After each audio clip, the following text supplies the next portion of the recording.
বর্তমানে দেশের রাজনীতি ও পরিস্থিতি নিয়ে আসলে সাধারণ জনগণের ভাবনা কি? দেখেন, বর্তমান দেশের রাজনীতি পরিস্থিতি নিয়ে সাধারণ জনগণের ভাবনা, এখন জনগণের ভাবনা তো অনেক রকম আছে।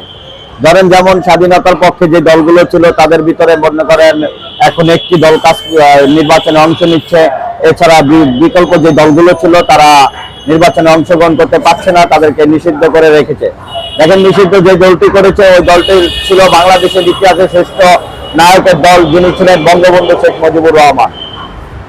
যিনি বঙ্গবন্ধু শেখ মুজিবুর রহমান ছিলেন বাংলাদেশের একজন নায়ক, ওনার দলটিকে নিষিদ্ধ করে রেখে এখন যে জাতীয় সংসদ নির্বাচন গঠিত হতে যাচ্ছে, এই নির্বাচনে আমি মনে করি ওনার দল নিষিদ্ধ করে রেখে নির্বাচন গ্রহণযোগ্য হচ্ছে না।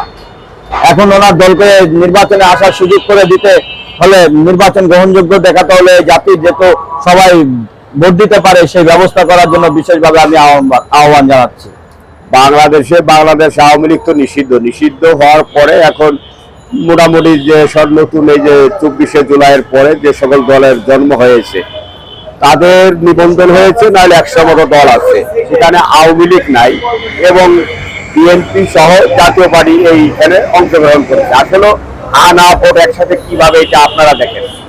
দেখেন, এখন যে পরিস্থিতিতে দাঁড়াচ্ছে, হা না ভোট, বিএনপি জাতীয় পার্টি সহ সবাই যখন নির্বাচনে অংশগ্রহণ করেছে তখন একটা পর্যায়ে দেখেন হা না ভোটের যে কথাটা আসছে, ডক্টর মোহাম্মদ পরভেজ ইউনূস স্যার, যিনি নোবেল বিজয়ী, উনি বাংলাদেশের এখন প্রধান উপদেষ্টা হিসেবে দায়িত্ব পালন করতেছেন।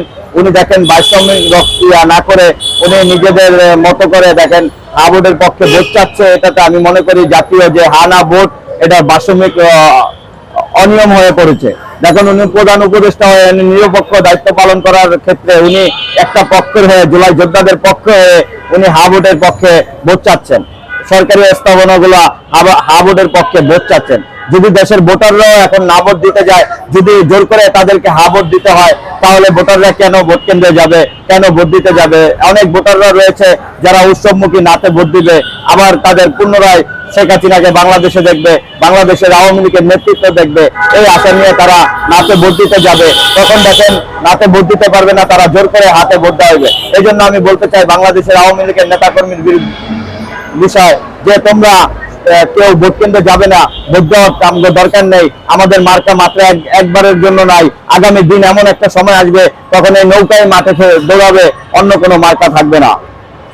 তাহলে আপনি বলতে যাচ্ছেন আওয়ামী লীগের নেতা কর্মীরা ভোট কেন্দ্রে যেন তারা না যায়? জি, কেন? আওয়ামী লীগের নেতা কর্মীরা দেখেন ভোট কেন্দ্রে গেলে তাদের প্রতি যে পুনরায় একটা খ্যাপ প্রণয়ন আছে। দেখেন, বিএনপির অনেক নেতা কর্মীরা তাদেরকে মারধর করার চিন্তা ভাবনা তাদের মাথায় আছেন। আমি শুনেছি যে আমার গ্রামের বাড়িতে আমি দেখেছি যে যারা আওয়ামী লীগ পুনরায় আওয়ামী লীগ করেছেন তাদেরকে শান্তিতে থাকতে দেওয়া হচ্ছে না। এক্ষেত্রে আমি মনে করি তাদের জন্য এটা নির্বাচন কেন্দ্রে না যাওয়াটাই সবচেয়ে গুরুত্বপূর্ণ।